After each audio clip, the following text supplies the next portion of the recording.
Hi everyone and welcome. This is the Apostate Prophet. We have just left the Hajj season behind, which means millions of Muslims traveled to Mecca to perform the Islamic pilgrimage, which is obligatory for every Muslim. Every single follower of Islam has to perform the Hajj at least once in their lifetime, if they are able to. And this is one of the 5 pillars of Islam, which means it is part of the foundation of Islamic religion and life. This is how fundamental and important this practice is. In fact, Muhammad once listed the best 3 deeds as believing in Allah and His Messenger, jihad for the sake of Allah, which does not mean struggling for equal rights for women, and third, the pilgrimage. But what are the origins of this pilgrimage? This is where we face a serious problem. Before we start, most of my videos are not monetized, so you can watch most of them without ads. If you want to support me, you can help me on Patreon or on apostateprophet.com. I appreciate all your support very much. Let's get back to the pagan pilgrimage. Islam claims that the Hajj goes back to Abraham, and that the same God who sent the books of the Christians and Jews also instructed humans to perform this pilgrimage. If we look at the history of the Hajj and at Islamic sources from a non-Islamic point of view, however, it rather looks like Islam adopted the Hajj and much of its practices from pre-Islamic Arab polytheists, and then claimed it was based on Abraham and monotheism. If one of the central concepts in Islam is indeed a mixture of Arab pagan practices, then this heavily undermines Islam's credibility, which is claimed to be the pure monotheistic religion. According to Islamic sources, the pilgrimage was first instated by Abraham on the orders of Allah.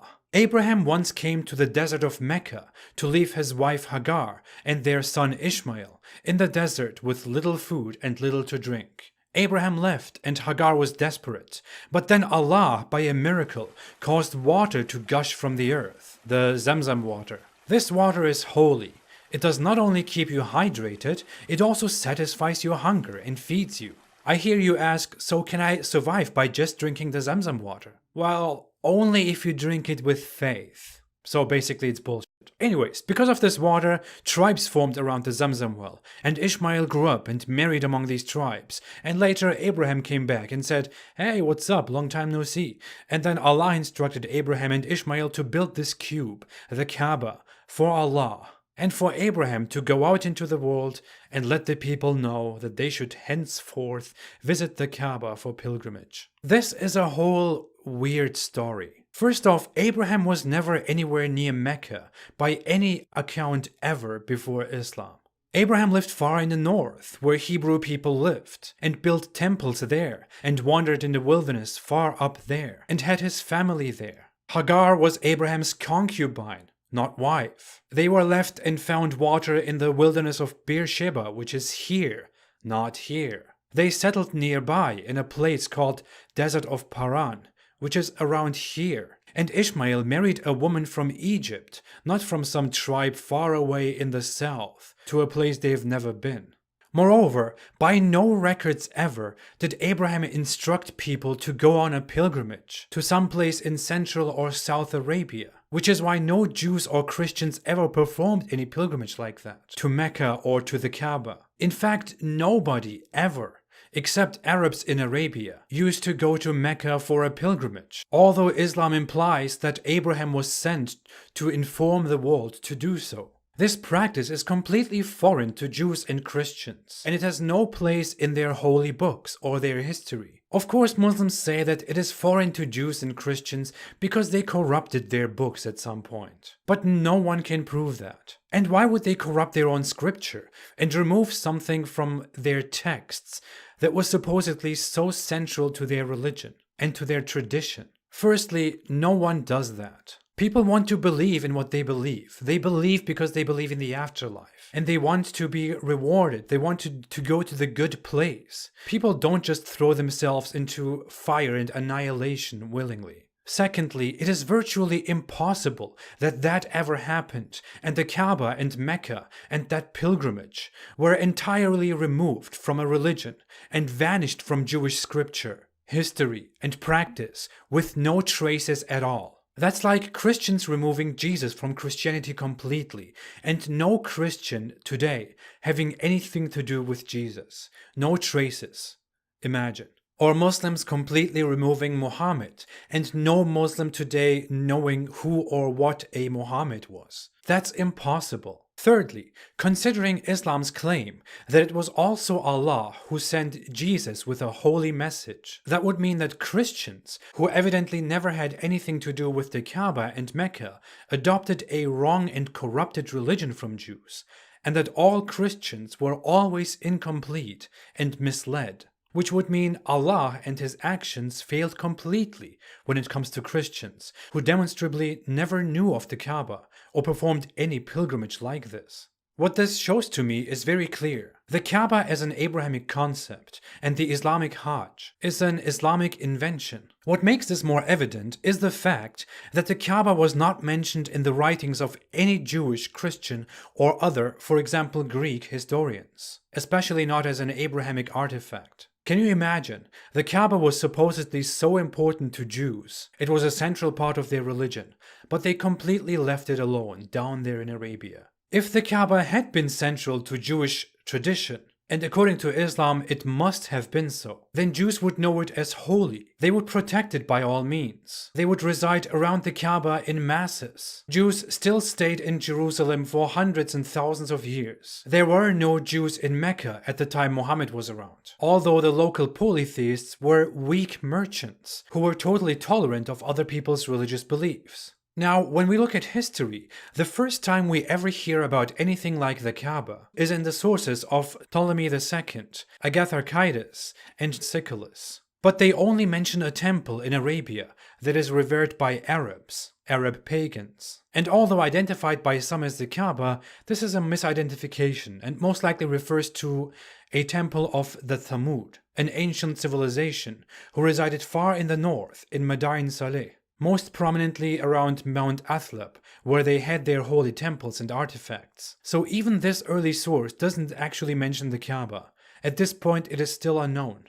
What is mostly assumed is, well, it's very cloudy. Many different sources, Islamic or un-Islamic, say completely different stuff. But a likely view is that the Kaaba was first established by Arab polytheist tribes, most likely from Yemen. And at some point in history, not long before Muhammad, it was conquered by ancestors of the Quraysh tribe, which Muhammad was a descendant of. It is unclear which deity or deities it was dedicated to before the Quraysh took it, but the Quraysh tribe placed their beloved idol Hubal into the Kaaba. The Kaaba was declared a sanctuary where everyone, no matter their beliefs, was safe, and no fighting could take place. Interestingly, Islam continued this sanctuary practice, and even included it in the Quran.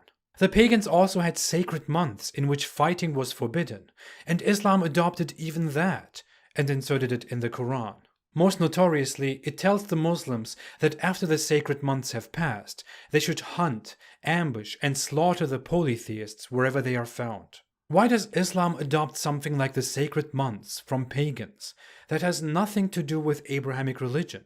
In fact, in Yemen there was another Kaaba, known as Dhul Khalasa. And guess what?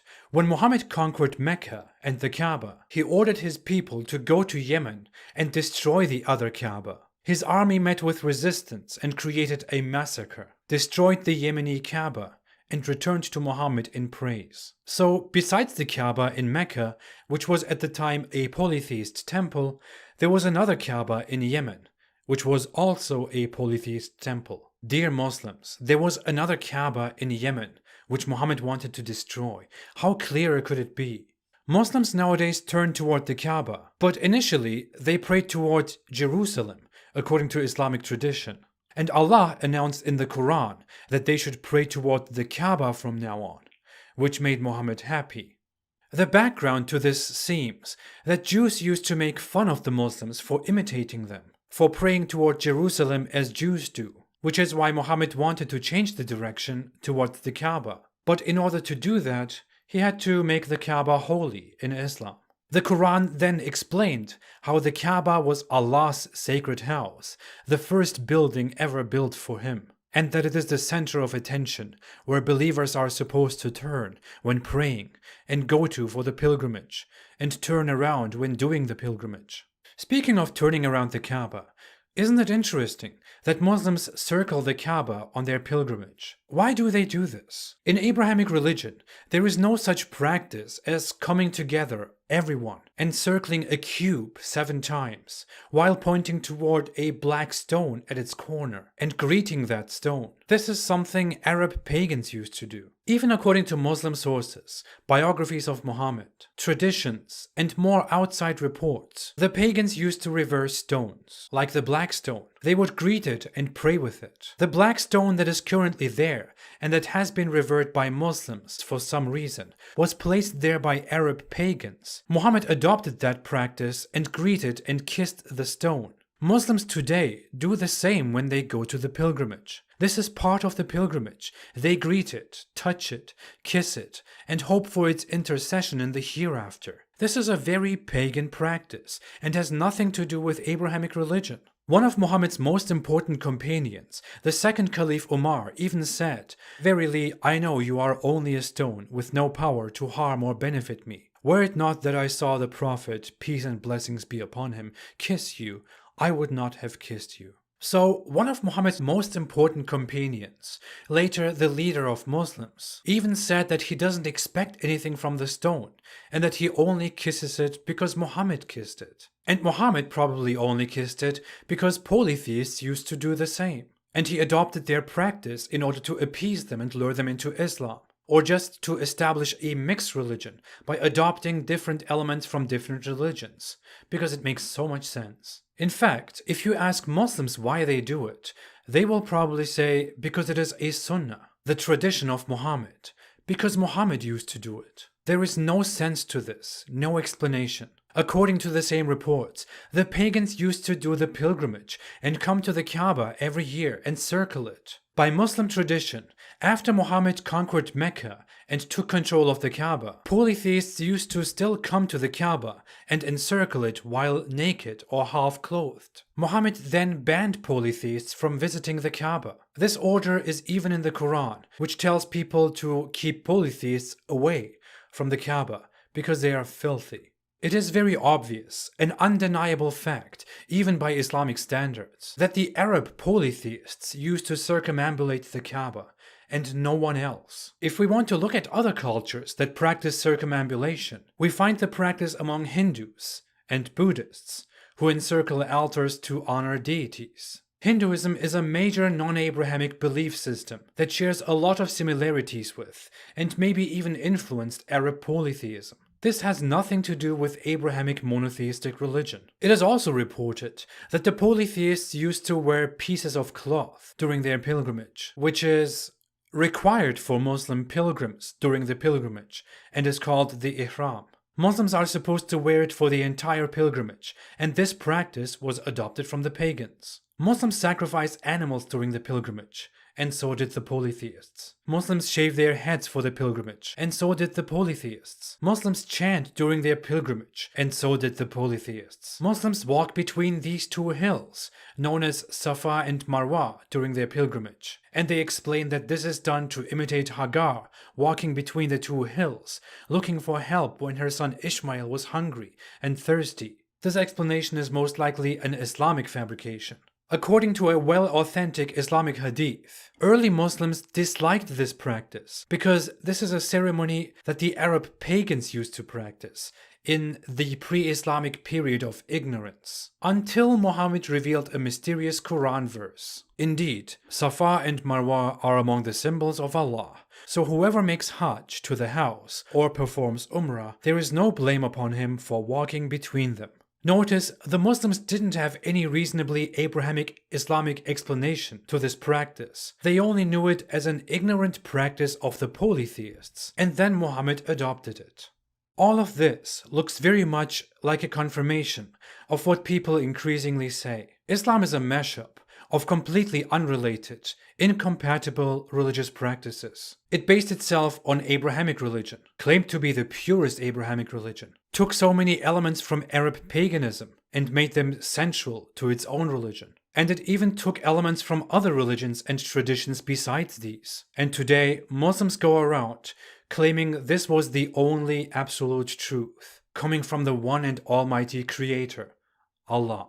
It is really incredible how Muhammad sold all of this. Oh wait, it didn't actually sell very well, which is why they had to eradicate cultures and forcibly make them accept it. Islam is not an Abrahamic religion, and the Hajj is not an Abrahamic practice. It is a semi-Abrahamic, pagan cult created by ignorant Arab people in the 7th century. If you don't believe in pre-Islamic Arab paganism, you should probably also reject Islam. I mean, the pagan pilgrimage gives it all away.